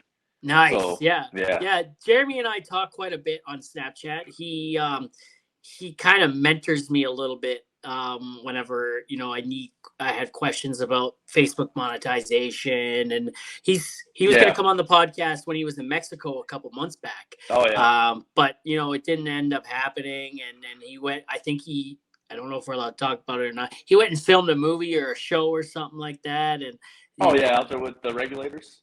yeah, yeah, Yeah. Oh yeah. yeah. So I know all about it. yeah, so you know, it didn't end up happening. We'll get it to work one way or another. That's the cat and Yep. mouse game of podcasting. Yep. If you can't get them now, you'll get them later. It's just Yeah. like the movie business, show business.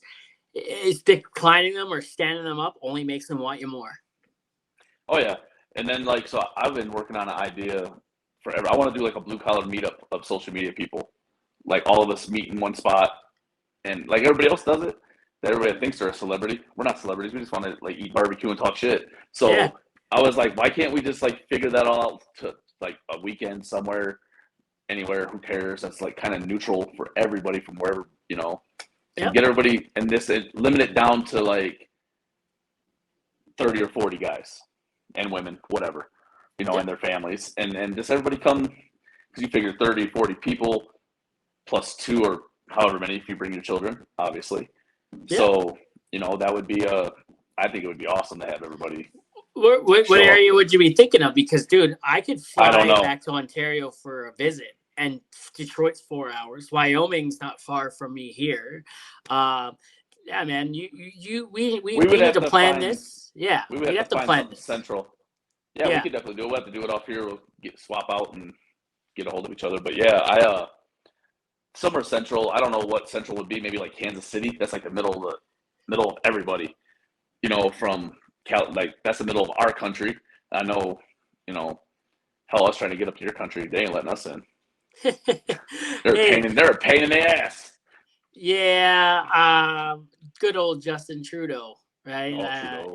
Hey, if unless you're an immigrant, you know what? I'm gonna stay away from that. Fuck it. Yeah, What I up, already know what you Trudeau? mean. I know what you mean, but yeah, he's a pain in the ass. Because we Yeah, had a couple guys. So we literally are building, you know, stuff for that bridge. We have to ship it to the border, and they're barging it across because they don't even want to. They don't even want to deal with it. So they got it set up somehow through the commerce to, you know, border patrol checks on our side, checks your side. It's just rebar. Like there's nothing special about it, and most of it's made either in America or Canada. So hey, which It's Growing up crazy. a Chicago Blackhawks fan, who's your favorite all-time player? Favorite all-time player? Probably Bobby Hall. Bobby Hall. Fuck that guy. And not because he was a shitty person. I don't give a fuck about that. We talk about that all the time. Dude wasn't paid to be a good person. He was paid to be an excellent hockey player. Oh yeah. I don't Yep. give a fuck what he did in his extracurriculars. Doesn't make him a good dude. That motherfucker tried to charge me $10 for an autograph once.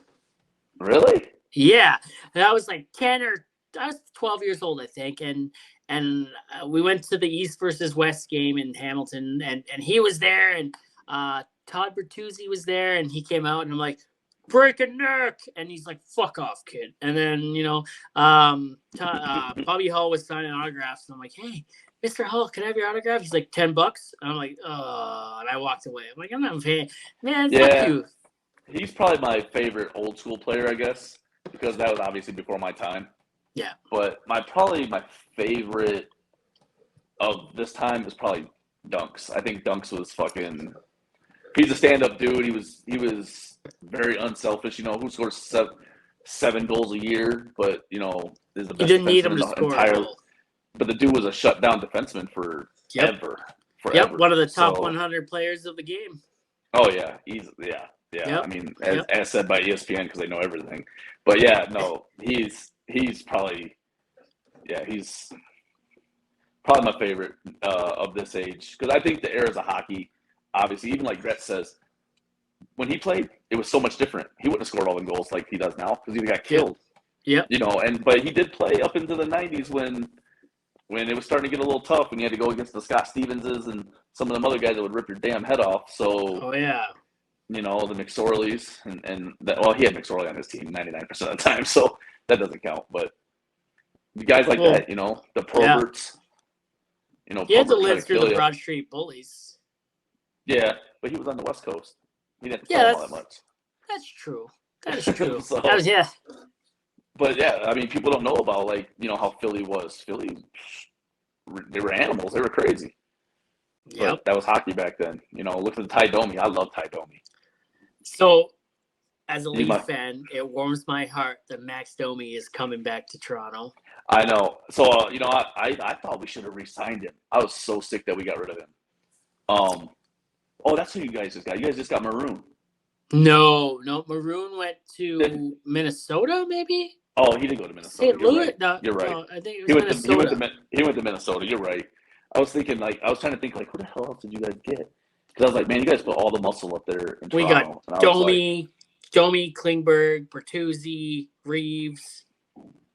Shit. I hear the Willie Nylander trade. The contract talks there are not going so hot.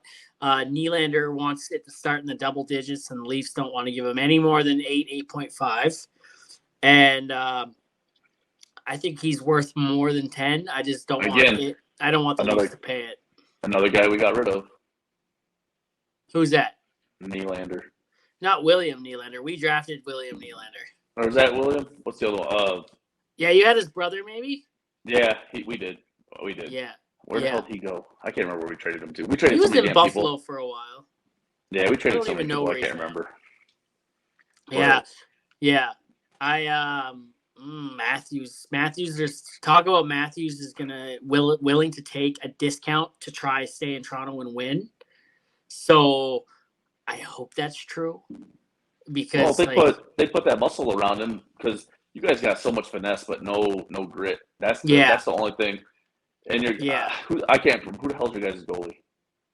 Oh shit, we got Samsonov right now, who's an UFA. We're trying to, or an RFA, maybe, I don't know. We're trying to re-sign him, but we don't have any goal. We got Wool. I just seen Gibson just said he will not play another game for the Ducks. Oh shit! He wants a trade right now. So sign him up, Toronto. Somebody's gonna snatch him up. We'll trade Matt Murray because the Leafs right now, the way they are, and they haven't re-signed Willie. Well, they got still Willie and Matthews one more year, but they still gotta give them contract extensions, and they got like a goalie to sign. They gotta sign a goalie and work on the D. They're $8 million over the cap as of right now. Yeah. So something's happening, and I hope Matt Murray gets traded or bought out because that guy He's done. He's inconsistent, man. 2 cups, back-to-back cups with Pittsburgh ruined him. Yeah, yep. Yeah, right when they got rid of the Fleury era. Yeah, Hell, even Fleury. But man, Fleury was a Vezina-winning goalie who his only fault was he made too much, so they shipped him off to Chicago. He shit the bed in Chicago, and I think Chicago traded him. Help. Yeah, and then they shipped him off to Minnesota, I believe. Yeah. And now he's in Minnesota. I think he's going to stay in Minnesota. So. Yeah, so his thing, what he said, because I follow all the Blackhawk talk, and he didn't want to go far. He's like, you can trade me, but I want to stay right here. I moved my family from Vegas to here. I don't want to go anywhere else.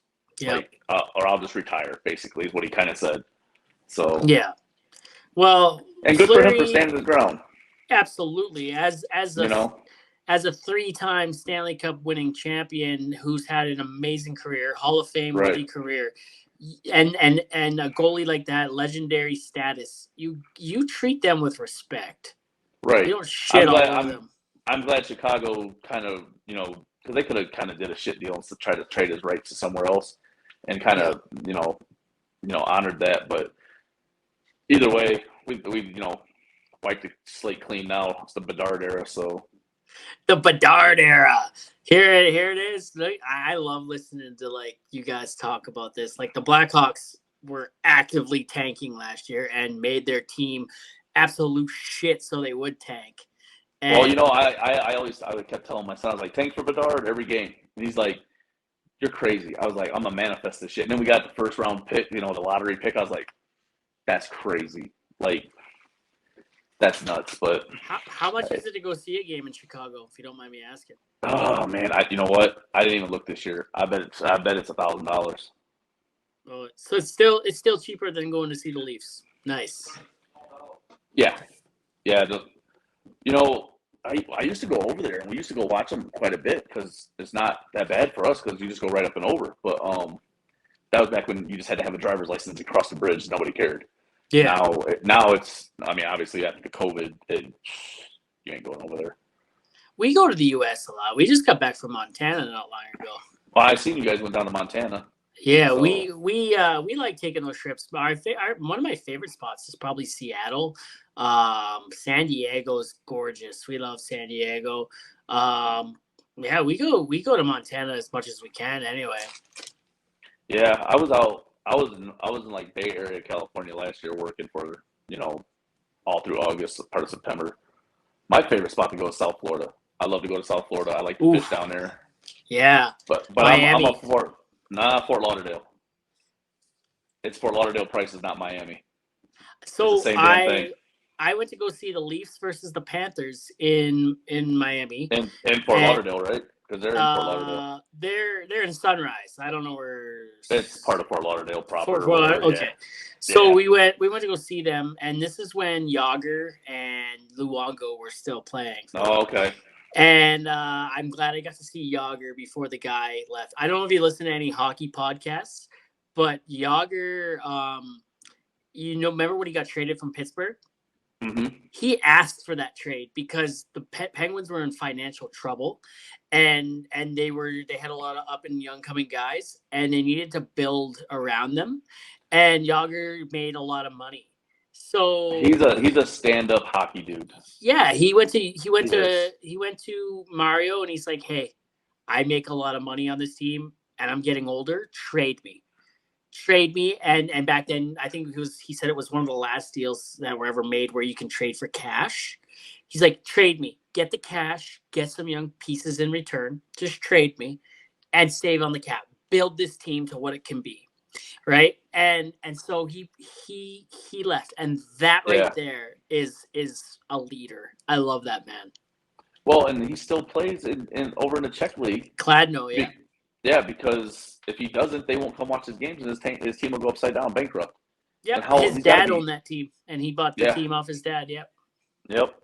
So, and I seen somebody said he put a tweet up last year. Hey, I'm still a UFA in case anybody's looking for a guy. I was like, no way. Somebody should just sign him. Yeah, someone should. So when we went to Florida, we sat at the glass right next to the Leafs bench for Yeah, $70 for both, $35 a ticket. that's not bad. Dude, I can't sit in Toronto for that. If I go to a game in Toronto, that's like $1,000 or more per night. Oh yeah, oh yeah. Or yeah, for the night, and that's insane. I saw the Predators play the Ducks in Anaheim for like $90 for decent seats, Yeah, and I'm like, man, this is why we travel to go see these games because I can't see them in Toronto. yeah, they're expensive. I know Yeah, as soon as we got the pick, all the season tickets were sold out. that's crazy. Like in like hours, sold out. So I don't even know what ticket prices are this now that Bedard's there. And imagine, just say hypothetically, Kane signs back over there. You'll never. I won't be able to see a game for fucking 10 years. Well, Yeah, probably that's 5. nuts. But I That's mean, nuts. they kind of asked Kane on one of the Chicago podcasts, like, "Hey, would you come back if they got the pick for Bedard?" He's like, "I've never really been, I haven't pondered that." And I was like, then we wound up getting him. So, I mean, that would be sick for those two to play together. That would So, be. Well, one of and his they, best friends is the Brinkat, right? So like he's yeah, trying to find, or Panarin, one of the two. I think it's Panarin it or is. Yeah, and the Brinkat. Wherever both one of of them. those two Yeah, end up, that'll be kind of where he decides. I think, hey, did the Brinkat go somewhere that still has room for me? If he did, I'll go. I'll try to sneak in there. But if yep. they can't make it work, maybe he's waiting to decide that. Well, he just had that surgery on his hip, so he's Yeah, out 6 months regardless. Somebody's got to sign him and not let him play for what, October? So probably the first 2 months of the season. So who wants to take that cap hit and have a guy that can't play? yeah. So that's where everybody's sitting at on it. Did you see what the shit that Kachuk played through in the Stanley Cup Oh, final? dude, Kachuk is a fucking beast. He played through a Yeah, his broken sternum. sternum. They said his That's brother was getting him dressed and all that, and I was like, yeah. The players were helping him like on the ice tie his and or skates and tie his skates and put his jersey. Man, one wrong hit with that could and have killed him. he's done. Yeah, and he's done. I, Right? I, I think it wasn't his choice to not play in the last game or whatever. I think they were like, look, you cannot play. Yeah. Because the Yeah. dude, I mean, and he was doing his thing, man. He was going nuts. Yeah. But look at Domi though. Domi was what, second in points or something in the playoffs. Yeah. So like, I don't know. I think he's very underestimated because of who his dad is. Yeah. People You want know. the guy like the throw the fist guy, right? Yep. And that's not who he is. Domi, he will hit if he has No, to. he's under your He skin, will. but he's an in front of the net scoring dirty goal player. That's his freaking Absolutely. MO. So Absolutely. Hey, so it's getting on here, and I don't want to keep you too late. So I usually end it with asking, and it's perfect. You're American, so this is great, and it's 4th of July, and what a fitting way to end this podcast. So the Mount Rushmore has 4 of the most influential people in American history on it, depending on how you look at it. Who would be on your Mount Rushmore and why? The 4 people that influenced you the most or you look up to? on my route much, number one would be my dad, for sure. Number two would probably be his brother. Your uncle. Yes, one of my uncles. Um, Man, I think the next one would be like my fifth grade teacher. The dude was just real about everything in fifth grade. Like he just was like, "Look, life's not going to give you shit." I mean, he didn't say it that way, but he just he just laid it out that way. And then one of my hockey coaches that I came up with, he I don't know if he's seen something in me or what, but he just kind of took me and he made me realize that you can't be an idiot outside of this if you want to do this. And then I had kids, and he's like, "Well, look, man, it's gonna be hard. You're gonna have to go through this, this, and this, and this." Like he really mentored me to the path that I went to, hockey wise, and I think he helped me mature a lot because I was a hood rat punk ass kid, and yeah, he just helped out a lot, So I think that would be mine. So, That's good, man. That's but really good. Why your uncle? because he was the polar opposite of my dad. My dad was a hard ass, just hurry up and get it done. And my uncle was a hard ass too, but he would show you the right way to get it done. My dad would get it done no matter how he had to rig it up. Whatever the hell had to happen, it had to happen. And then my uncle, which was his, I think he was the youngest brother out of the three brothers. He was just more in like, hey, do it like this. This is why you do it. This is how you do it. Your dad's stupid. Do it like this, brotherly shit. But he was always there for like when my dad died, me and him, that was, he kind of like slid into that persona, if you will. And, yeah, just stuff like that. So that really, yeah, it was just, he always played a big part of my life. And when I was young, he was in prison. So for some wild shit he did when he was young. And I didn't know him until I was about 5. And then ever since then, my dad is built. So my dad was like 6'2", about 180. And I was always big and stocky, like my uncle. And I always joked that he was probably my dad, not my dad. And my dad's like, whatever. But, it was just one of them things where, he was just a good influence, good, told me why I shouldn't do the shit I did because of the shit he went through. So That's good, man. That's good. Yeah. I love that. Man, you should hear some of the answers I get for that question. It's like one of my boss asked us that a couple of years ago about Mount Rushmore, and my Mount Rushmore's changed so much over the years and whatnot. But it really stumped me, and it really gets you thinking, right? Like shit. It does. Why? You learn a lot about a person, and when they tell you like who they look up to and for the reasons, and I love that. It does. I mean, like I wasn't expecting that one. So yeah, you got to think, and you're just thinking like that. So it's like, who really are those people? Yeah. So yeah, that's actually three of my Mount Rushmore are gone. So It's tough, man. there's that. So that and they just stuck with me. So yeah, when you look up on your Rushmore and you see like the people that have helped shape you, and they're not here anymore. So like you're kind of, who knows, maybe you'll end up on someone's Mount Rushmore, right? Maybe. Hopefully your kids. maybe they'll do me backwards in my face to the back of my head. Maybe it's just be a picture of your ass up there. Maybe they're sculpting it, and then you turn around and look. It's just your ass. Yeah, it's take ass or turn me around backwards. It's my hair. So, but that's awesome, man. Well, dude, this has been a lot of fun, man, and I'm glad I finally got you on. Yeah, bro, I'm definitely glad we got to get it together. Yeah, man, and I always talk about it, and I'll talk about it all the time. This is my baby, and I get just as excited as day one when on podcast release day when it comes out, and I get just as excited recording, and it's a lot of work, between watching content, making content, reaching out to people. Speaking of which, Kelly Rudy has agreed to come on my podcast. I don't know if you know. No Kelly way. Rudy. Yeah, Kelly Rudy's coming on the podcast. Yeah. Hell yeah, That's I reached out to him. Yeah, he's coming on end of August, I believe. So yeah, that's sweet. Yeah, man. I wanted to have him on a few months ago, and then he's like, "Oh, I'm running into the playoffs now. I don't have time." Okay, cool. Well, as soon as the playoffs were over, as soon as Vegas lifted the cup, I sent him a message. I'm like, "Hey, playoffs are over, eh?" And he's like, "Hey, let me get through the summer, man." I'm like, "Yeah, no worries, man. You just take your time. Let me know when you're good. I'm just right here. I'll always be in the back of your mind." But yeah, it's my baby, right? And dude, I had Ed the Sock on. Don't know if you know who Ed the Sock is, but Ed the Sock said trying is funnier than actually doing sometimes. So I reach out to the most absurd people sometimes.